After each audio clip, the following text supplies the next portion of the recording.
ఏపీకి సంబంధించి ముందే ముచ్చెమటలు అధికార పార్టీకి అభ్యర్థుల్లో కూడా గుబులు అంటూ కూడా ఒక వార్త మనం చూడొచ్చు.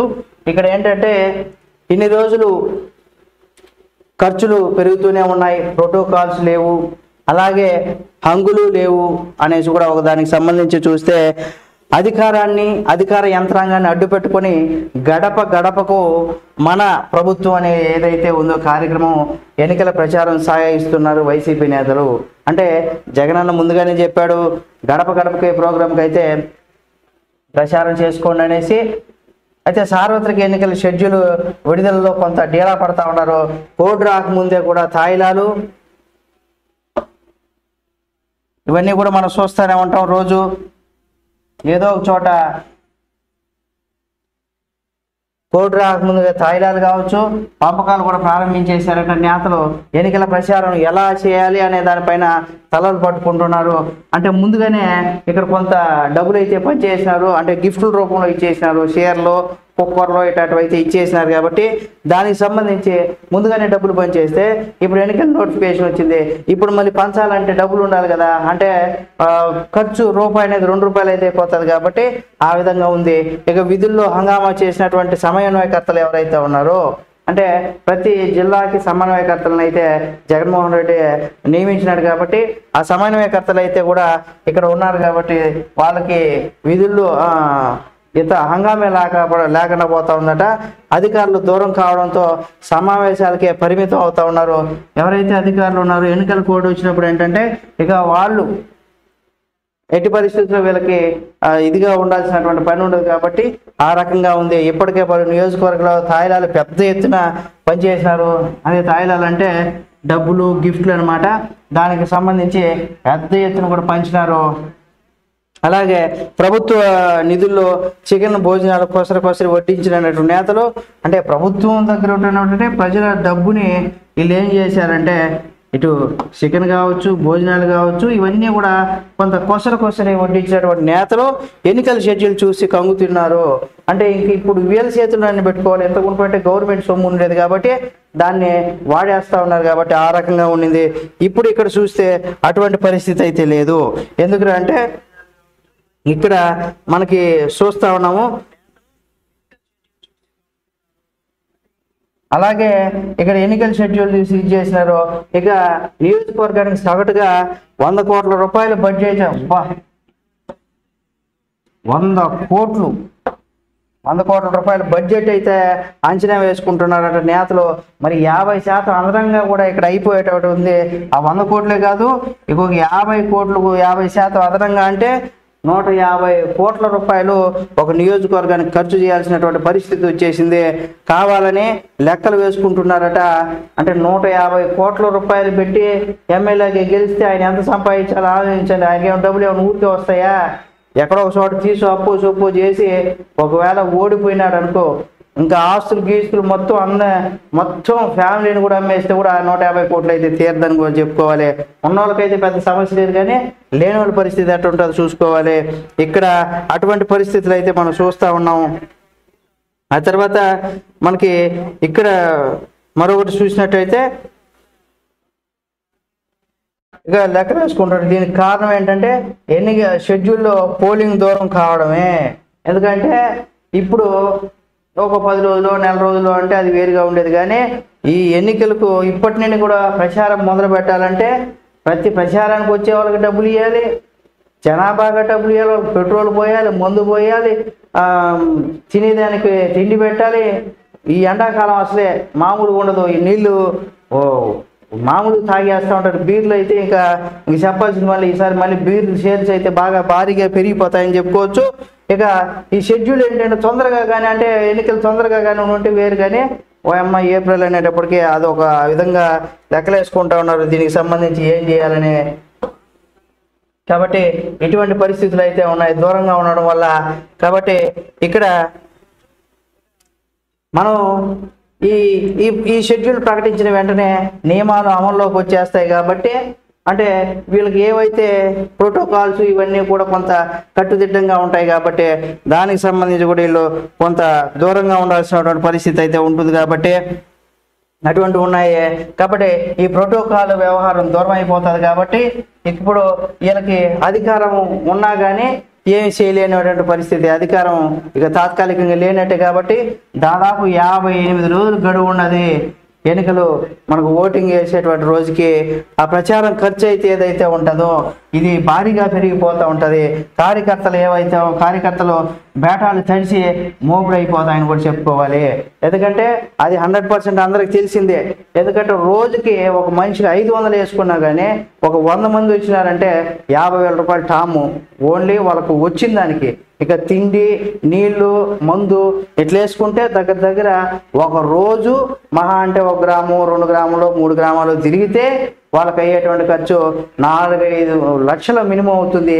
కానీ ఎన్నికల ఈసీ చెప్పిన దాని ప్రకారం, రాజ్యాంగం చెప్పిన దాని ప్రకారం కనుక చూస్తే ఒక నియోజకవర్గానికి ఒక ఎమ్మెల్యే అభ్యర్థి ఎవరైతే ఉంటారో ఆయన 40 లక్షల రూపాయలు మాత్రమే ఖర్చు చేయాల్సినటువంటి ఇది ఉంటుంది. 40 లక్షలు మాత్రమే. కాబట్టి ఈ 40 లక్షల రూపాయల కన్నా ఎక్కువ ఖర్చు పెట్టకూడదు అనేసి కూడా మనకు ఈసీ చెప్తా ఉన్నది. అలాగే ఈ ఒక్కొక్క అంటే కొన్ని స్టేట్లలో ఏంటంటే ఇది 70-80 లక్షల వరకు కూడా ఒక అభ్యర్థి ఖర్చు పెట్టుకోవచ్చు అని ఉంది. కానీ మనకు చూసినట్లయితే 40 లక్షలు మాత్రమే అని చెప్పుకోవాలి. ఇటువంటి పరిస్థితి ఉన్నది. అంటే ఇక్కడ తడిసిమోపుడు అయిపోతూ ఉన్నది. ఇక గన్నవరం లాంటి నియోజకవర్గంలో చూసినట్లయితే మెయిన్ ఏంటంటే గన్నవరానికి చూస్తే ఇప్పటికే బడ్జెట్ 150 కోట్ల రూపాయలు అయితే అయిపోయిందట అంచనా వేస్తా ఉన్నారు. ఇది రెట్టింపు అవుతుందనేసి కూడా ఆలోచనలో ఉన్నారు. ఆ గన్నవరం నుండి పోటీ చేసేటువంటి వాళ్ళకి అది తడిసి మోపుడయ్యి ఎటువంటి రాజకీయ పరిణామాలు చోటు చేసుకుంటాయో కూడా చూడాలి. కాబట్టి ఇంకా వెల్లంపల్లి జిల్లాలో కూడా ఇదే తీరు అయితే కొనసాగుతూ ఉందట. కాబట్టి అదేందని కనుక మనం చూసినట్లయితే ఇక్కడ ఈ పార్టీ ఈ ఏడాది ఎన్నికల సంవత్సరం కావడంతో 3-4 నెలల ముందు నుంచి కూడా అధికార వైసీపీ నేతలు ఎవరైతే వాళ్ళు సిద్ధంగా ఉండాలనేసి కూడా చెప్తా ఉన్నారు అని గంతులేస్తా ఉన్నారు. సమన్వయకత్వ పేరుతో జాబితాలు విడుదల చేయడం జరిగింది. కాకపోతే మళ్ళీ మార్చడం కూడా జరిగింది. కాబట్టి ఇటువంటి పరిస్థితులు అయితే చూస్తూ ఉన్నాయి. నియోజకవర్గంలో వీళ్ళని పెట్టినారు, మళ్ళీ వీళ్ళని మార్చేస్తున్నారు. అటువంటి పరిస్థితులు అయితే చూస్తూ ఉన్నాము. కాబట్టి సమన్వయకర్తలు అభ్యర్థులను కూడా మొదట ప్రకటించింది. ఆ తర్వాత అభ్యర్థులను ప్రకటించిన తర్వాత వీళ్ళు కాదు అని చెప్పేసి కూడా మళ్ళీ ప్రకటించింది. ఆ తర్వాత మాట మార్చి ఎట్టకేలా ఖరారు చేసేసిందని చెప్పుకోవచ్చు. ఇంకా సమన్వయకర్త నియమించినాక కొన్ని నియోజకవర్గాలు అధికార యంత్రాంగాన్ని వెంట పెట్టుకుని ఇంటింటికి తిరిగి గడపకు ఏది మన ప్రభుత్వం కార్యక్రమం అయితే స్టార్ట్ చేసినారో దీన్ని అడ్డు పెట్టుకుని వాలంటీర్లు ఎవరైతే ఉన్నారో అలాగే మహిళా సంఘాలు ఎవరైతే ఉన్నారో వీళ్ళందరినీ కూడా నేతలు కొన్ని చోట్ల చర్చి ఫాదర్లు ఎవరైతే ఉన్నారో వాళ్ళు కావచ్చు, ఇక విలేకరులు అంటే వాళ్ళు కావచ్చు, ఇక తాయిలాలు పంపిణీ చేసినారు. వీళ్ళందరికీ కూడా కొన్ని చోట్ల చర్చి ఫాదర్లు విలేకరులకు కూడా తాయిలాలు పంపిణీ చేశారు. పోలీసులు సైతం కాపలా పెట్టుకున్నారు. ఎందుకంటే అధికారంలో వాళ్ళే ఉన్నారు కాబట్టి కాపలాలు పెట్టుకొని మరీ ఇది చేసినారట. జోగి అడ్డగోలుగా దానికి సంబంధించి చూసినట్లయితే పెరం నుంచి పెలమనూరుకు మారినటువంటి మంత్రి జోగి రమేష్ తన ప్రోటోకాల్తో ప్రతిరోజు మండలాల్లో ఇక్కడ మహిళా అధికారుల యంత్రాంగాన్ని రప్పించి, అంటే ఆయనకు అధికారం ఉన్నాడు కాబట్టి ప్రతిరోజు కూడా మండలంలో ఉన్నటువంటి మహిళా అధికారులను వాళ్ళు రప్పించి ఆ యంత్రాంగాన్ని రప్పించి సమావేశాలు నిర్వహించి ఓట్లు కోరారు. అలాగే వీరికి భోజనాలు కావచ్చు, భోజనాలు ఏర్పాటు చేసి తాడిగడప మున్సిపాలిటీకి బిల్లులు చెల్లించి పంపిణీ చేశారు. అంటే సొమ్మకూడదు సోకోకూడదు అంటూ ఉంటాం కదా, ఆ రకంగా డబ్బేమో ప్రభుత్వం ఉంది, అంటే ప్రజలు పన్నుల రూపంలో కట్టిన డబ్బు ఈయన మంత్రిగా ఉన్నారు కాబట్టి ఆయన అయితే దానికి ఇది చేస్తున్నారు. సొంత ఖర్చు ఏర్పాటు చేసినట్టుగా బిల్డప్ అయితే ఉన్నది.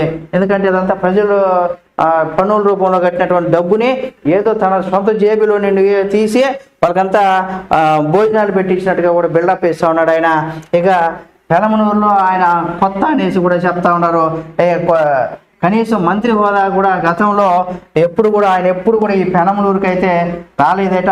కాబట్టి ఇప్పుడు ఎమ్మెల్యే పార్థసారథి ఉన్న సమయంలో కూడా కంకిపాడు వచ్చి సీఎంను కొలుసు విమర్శించారని కూడా రసరసలాడుతూ ఉన్నారట. వేదిక దిగి మరీ తుర్రుమనిపించారంట. అలాంటి మంత్రి కోర్టు వచ్చే నెల ముందే అధికార కార్యక్రమాలను కూడా పరిచయం చేశారు. ఓట్ల విజ్ఞప్తి కార్యక్రమాన్ని కూడా చేపట్టేశాడంట. ఓట్లు వేయండి అనేసి అధికారులు ఎవరైతే ఉంటారో ప్రభుత్వ అధికారులు వాళ్ళందరి చేత కూడా ఇది చేయించారంట. కోర్టు రావడంతో వీటన్నిటి కూడా ఈ కోడ్ ఎప్పుడైతే వస్తుందో అప్పుడు రాజకీయ పార్టీలందరికీ కూడా అధికారం మెయిన్గా మిగతా పార్టీలకు కాదు కానీ అధికార యంత్రాంగం ఎవరైతే ఉంటారో అధికార పార్టీ ఎవరైతే ఉంటారో వాళ్ళైతే వాళ్ళ సొంత డబ్బులు పెట్టేసినట్టుగా ఫీల్ అయిపోతూ ఉంటారు. కాబట్టి అటువంటి పరిస్థితులు అయితే చూసినాము.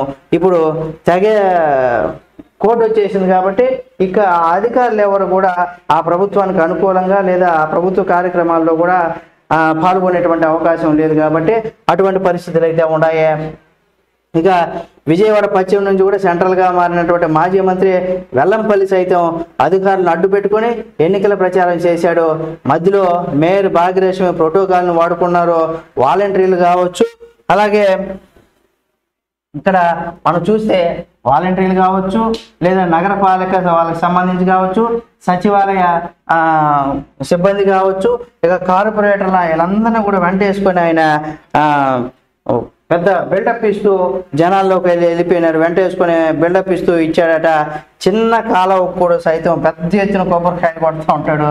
ఎందుకంటే కాలువ ఏం చిన్నది, దానికి కూడా ఎంత పెద్ద కొబ్బరికాయ, అబ్బో ఇది మామూలుగా దాన్ని రిబ్బన్ కటింగ్ కట్టి ఎట్టుండాలంటే ఆ పని ఎంతదైనా సరే. అంటే మనకు సామెత చెప్తా ఉంటారు పెద్దలు, రూపాయి కోడి పిల్లకే ₹3 పంది పిల్ల దిష్టి తీసినారనేసి ఒక సామెత చెప్తా ఉంటారు పెద్దోళ్ళు. ఆ రకంగా ఏంటంటే కాలం ఏమో చిన్న కాలం అంట, ఆ చిన్న కాలం కూడా పెద్ద ఎత్తున కూడా కొబ్బరికాయలు కొట్టించేసాడంట. ఇక వాలంటీర్లకు తాయిలాలు అయితే ఈ వాలంటీర్లు ఎలక్షన్స్లో ఏంటంటే ఇప్పుడు జగనన్న వచ్చి వీళ్ళకి ప్రతి నెల ఏం చేస్తా ఉన్నాడు, ₹5,000 గౌరవ వేతనం అయితే ఇస్తున్నాడు కదా. ఈ ₹5,000 పాపం ఎక్కడ సరిపోతుంది, వాళ్ళకి సరిపోదు కదా. ఈ 5,000కి ఏం చేశారు, ఎలక్షన్ వచ్చినప్పుడు కదా వాళ్ళకు కూడా సమయం అంటే దగ్గర ఒక ₹10,000 వేసుకున్నా కానీ ఇది సంవత్సరానికి 12,60,000 అనమాట. ఈ ₹60,000 ఒక సంవత్సరానికి. కాబట్టి అట్లా ఇప్పుడు 5 సంవత్సరాలు అనుకుంటే 5 30 3 లక్షల రూపాయలు. చిన్న లెక్క ఆలోచించండి. ఈ 3 లక్షల రూపాయలు 5 ఇయర్స్కి అవుతుంది. కాబట్టి ఈ 3 లక్షల రూపాయలకి ఇప్పుడు ఏం చేస్తారు, ఎలక్షన్ వచ్చింది కదా, ఒక్కొక్కరికి ₹10,000 ₹10,000 అయితే డబ్బులు అయితే ఇస్తూ ఉన్నారు అంట. మరి కొన్ని చోట్లలో ఇంకా ఎక్కువ ఇస్తున్నారట. అంటే వీళ్ళకి దాంతో పాటుగా గిఫ్ట్లు అంటే కుక్కర్లు వీళ్ళే పంచాల. అక్కడ ఎవరికన్నా వీళ్ళకి అనుకూలంగా ఉన్న వాళ్ళకంటే ₹10 వస్తువు ఇచ్చేసి ఏమని చెప్పేటటువంటి కేటుగాళ్ళు కూడా ఉంటారు. కాబట్టి అటువంటివి కూడా చేస్తూ ఉంటారు. వాళ్ళు ₹3 లక్షల సంవత్సరానికి వాళ్ళకి 5,000 చొప్పున అందుకున్నారనుకోండి. దాంట్లో ఇక్కడ మనకి వాళ్ళైతే నష్టపోతూ ఉన్నారు కదా పాపం. వాలంటీర్లు అయితే ₹5,000 ఏం వస్తుంది ఈ రోజుల్లో. మనం గట్టిగా ఒకసారి సూపర్ మార్కెట్కి పోతే ఇంట్లో కొనుక్కునేది పప్పు ఉప్పు కొంటే ₹3,000 డామ్, 3 నుండి 5,000 పక్కాగా అయిపోద్ది ఒక్కసారి అట్లా పోయేస్తే. అటువంటి పరిస్థితులు అయితే ఉంటాయి. ఇప్పుడు ఎన్నికల సమయం కాబట్టి ఈ ఎన్నికల్లో వాలంటీర్లను అడ్డు పెట్టుకొని వాళ్ళ ద్వారా కూడా గిఫ్ట్లు అయితే పంపిణీ చేశారు.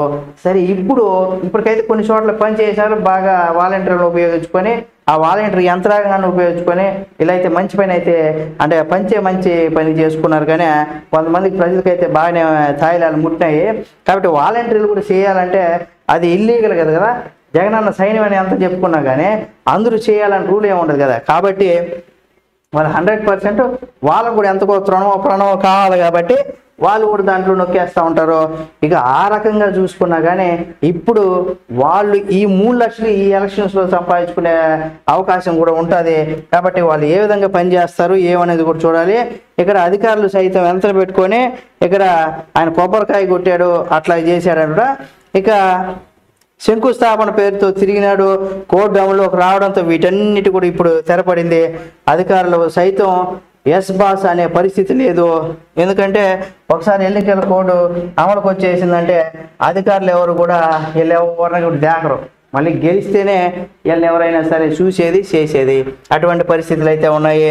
అలాగే ఇంకా షెడ్యూల్ ప్రకటించిన నాటి నుండి కోడ్ అమల్లోకి వస్తుంది కాబట్టి అధికారులు సైతం ఈ అమలుకు చర్యలు పక్కాగా పాటించాల్సిందే.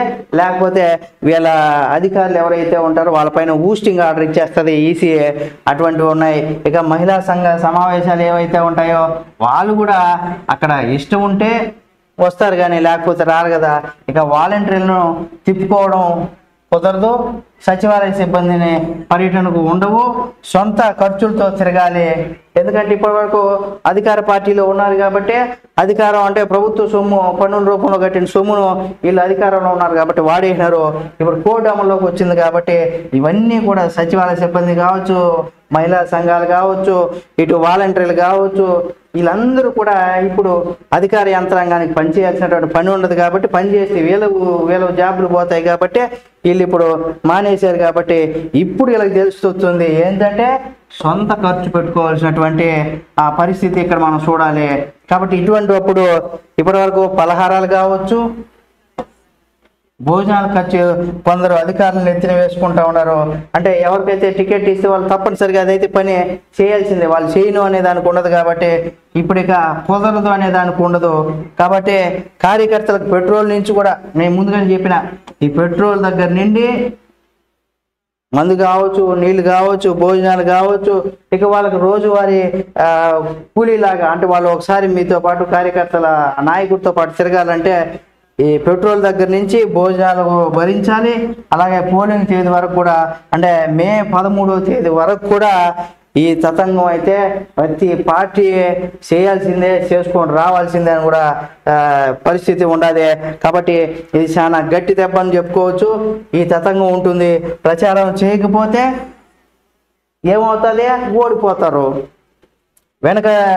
వెనకంజి వేస్తామని భావన ఉన్నది. అంటే వీళ్ళు ఇప్పుడు వెనకడుగు వేసేసినారంటే ఏంటి మన పరిస్థితి అని ఉంది. వెరసి ఖర్చు పెరిగిపోతుంది. సరే లేదు ముందుకు పోదామని చెప్తే ఏమవుతుంది? ఖర్చు ఏదైతే ఉందో ఇది పెరిగిపోతూ ఉంటుంది. ఇక అధికారికంగా పార్లమెంటుకు పోటీ చేసే అభ్యర్థికి మామూలుగా అయితే 90 లక్షల వరకు పెట్టుకోవచ్చు. అదే అసెంబ్లీకి పోటీ చేసేవాళ్ళు 40 లక్షల వరకు కూడా పెట్టుకోవచ్చు. అంటే వీళ్ళు ఎన్నికల ప్రచారం కోసం యాజ్ పర్ గవర్నమెంట్ రూల్స్ ప్రకారం ఏంటంటే ఇది పార్లమెంట్ ఎన్నికలకు సంబంధించి ఎవరైతే అభ్యర్థులుగా నిలబడతారో వాళ్ళు మాత్రం 90 లక్షలు, అసెంబ్లీ ఎన్నికలకు నిలబడే వాళ్ళు 40 లక్షల రూపాయలు అయితే పక్కాగా వీళ్ళు చేసుకోవచ్చు. కాబట్టి ఆ ఖర్చు అయితే పెట్టుకోవచ్చు. దానికి ఎక్కువ పెట్టేదానికి లేదు. అయితే ఈసారి మనం కనుక చూస్తే ఇప్పటి వరకు బిఫోర్ రాజకీయ అంటే ఇప్పుడు వైసీపీ పార్టీలు కావచ్చు, టీడీపీ పార్టీలో ఉన్న వాళ్ళు కావచ్చు, ఎవరైతే గత ఎన్నికల్లో వీళ్ళు ఇచ్చినటువంటి అఫిడవిట్ ఏదైతే ఉంటుందో అప్పుడు వీళ్ళకి ఎంత ఆస్తిని ఇచ్చారో, ఎంత ఆస్తి ఉండదని ఇచ్చినారో, ఈసారి అధికారంలో ఉన్నటువంటి వాళ్ళు గతంలో ఎంత ఉండేది, ఈసారి వీళ్ళ ఆస్తులు ఎంత పెరిగినాయి అనేది కూడా దానిపైన దానిపైన ఎందుకు ఈసీ కావచ్చు లేదా కేంద్ర ప్రభుత్వంలో ఉన్నటువంటి కొన్ని సంస్థలు ఈడీ కావచ్చు, సిబిఐ కావచ్చు, ఇటువంటివి ఎందుకు పట్టించుకోవు అనేది కూడా మనం ఒకసారి ఆలోచించాలి. కాబట్టి అటువంటి పరిస్థితులు ఉంటాయి. ఎందుకంటే మీకు అది కూడా చెప్తాను, 40 లక్షలు ఖర్చు చేయాలి. అయితే నామినేషన్ దాఖలు చేసిన నాటి నుండి కూడా అది వర్తిస్తుంది. కాబట్టి నామినేషన్ అప్పటి నిన్న తర్వాత అయితే ఇంకా మనకి ఏంటంటే 58 రోజులు ఉన్నది కాబట్టి రోజుకి 5 నుండి 10 లక్షలు అయితే తప్పనిసరిగా ఖర్చు అవుతుంది.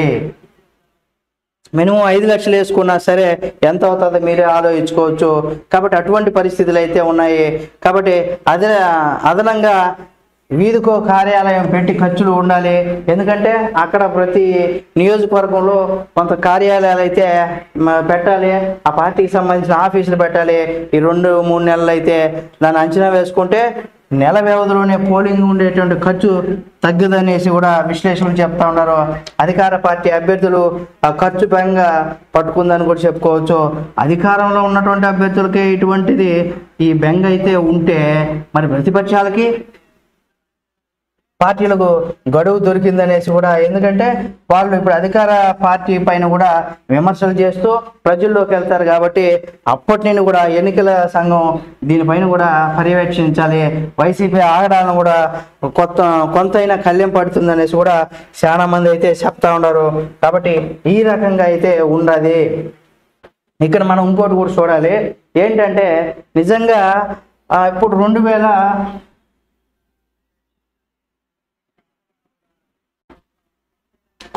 2019 ఎన్నికల్లో ఎలక్షన్స్లో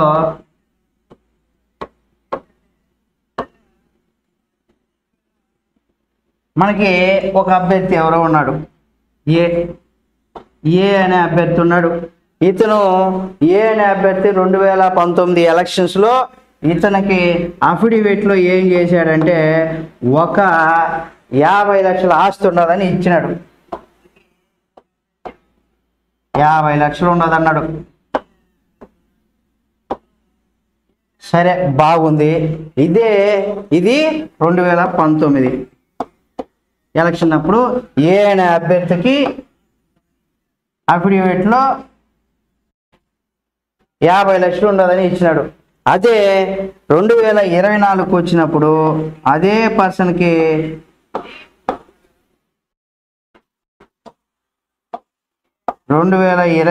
వచ్చినప్పుడు అదే ఏ అనే అభ్యర్థి అఫిడవిట్లో ఇప్పుడు ఇతనికి ఒక 10 కోట్లు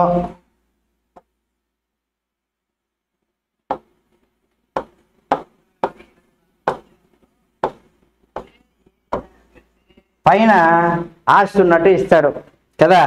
అప్పుడు ఈ 10 కోట్ల పైన ఉన్నటువంటి ఆస్తి ఎలా సంపాదించాడు, దీనిపైన ఎందుకు అధికార పార్టీ అంటే మన గవర్నమెంట్ ఏదైతే ఉన్నారో అటు ఈడీ కావచ్చు, సిబిఐ కావచ్చు, వీళ్ళు ఎందుకు దీనిపైన ఎందుకు పెరిగింది? అయితే 2019లో నీ ఆస్తి 50 లక్షలు ఉన్నదని నువ్వు ప్రకటించావు, 2024కి వస్తే అది 10 కోట్ల పై మాటే అని చెప్పుకోవాలి. మరి ఈ 5 ఏళ్లలో నీ ఆస్తిని ఎలా పెంచావు అంటే, సార్ నేనేదో కంపెనీ పెట్టాను అని చెప్తాడు. ఏ కంపెనీ పెట్టావు, దానికి వచ్చినటువంటి నిధులు ఎక్కడి నుండి వచ్చినాయి? ఇప్పుడు కవిత గారికి సంబంధించి లెక్కల కేసులు ఏ విధంగా అయితే ఇన్వెస్టిగేషన్ చేస్తున్నారో సేమ్ ఆ విధంగా ప్రతి రాజకీయ నాయకుడు ఇందులో ఎవ్వరూ అతీతం కాదు. ప్రతి ఒక్కరిని కూడా 2019 ఎలక్షన్స్లో నుండి 2024 మధ్య ఎవరైతే అధికార పార్టీ కావచ్చు, ప్రతిపక్షాలు కావచ్చు, ప్రతి రాజకీయ నాయకుడు ఎవరికి ఎంత వాళ్ళు ఎలక్షన్స్లో ఇచ్చినారు అనేది అయితే ఇది తప్పనిసరిగా మనం అయితే 2019లో 2024 ఈ 2 పార్టీకి సంబంధించి అఫిడవిట్లో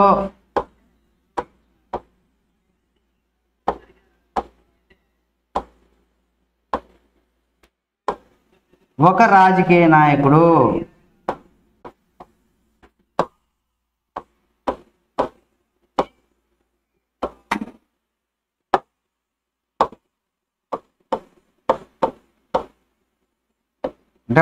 ఒకడని కాదు, ఎగ్జాంపుల్ కోసం మాత్రమే ఇది. 2019 అఫిడవిట్లో అతనికి ఎంత వస్తుందని, అదే 2000 ఆస్తి అఫిడవిట్లో ఒక రాజకీయ నాయుడు ఆస్తి ఎంతుంది, సేమ్ 2019 నుండి 2024 వరకు ఒక రాజకీయ నాయకుడికి ఆస్తి ఎంత ఉన్నింది. ఇప్పుడు ఇక్కడ ఎంత ఉన్నింది ఆస్తి ఎంత, సేమ్ ఇక్కడ ఆయన ఆస్తి ఎంత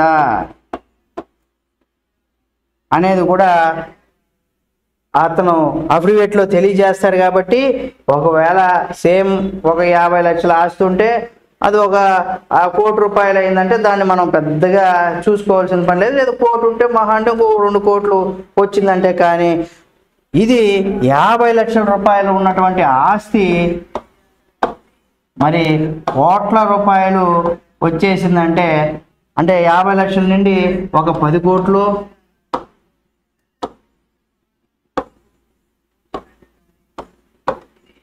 లేదా 50 కోట్లు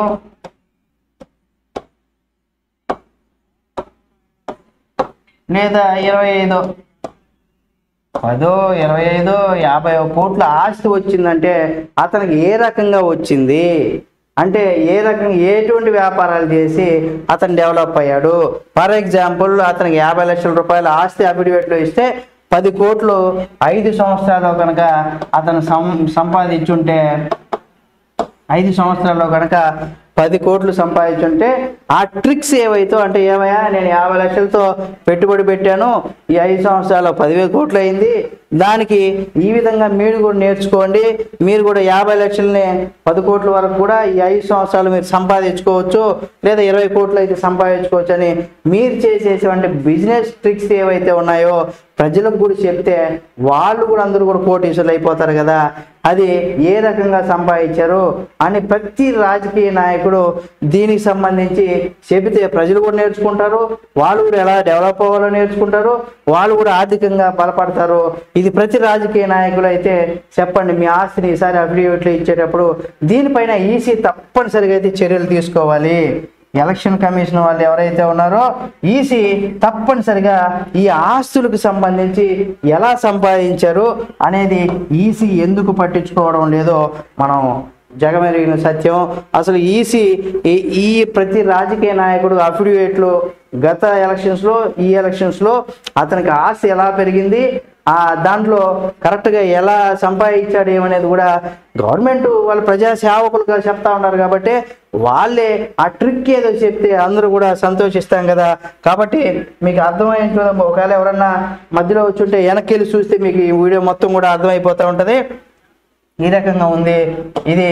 మరి ఎన్నికల్లో అధికార పార్టీ వాళ్ళకు ఇటువంటి గుబులు అయితే ఉంది. 58 రోజుల పాటు ఇక మనం ఏం చేసేదనే ఒక గుబులు అయితే ఇక్కడ వాళ్ళు బాధపడతా ఉన్నారు. ఇది అధికార పార్టీ యంత్రాంగానికి సంబంధించింది. ఇక మరొక వార్త కనుక మనం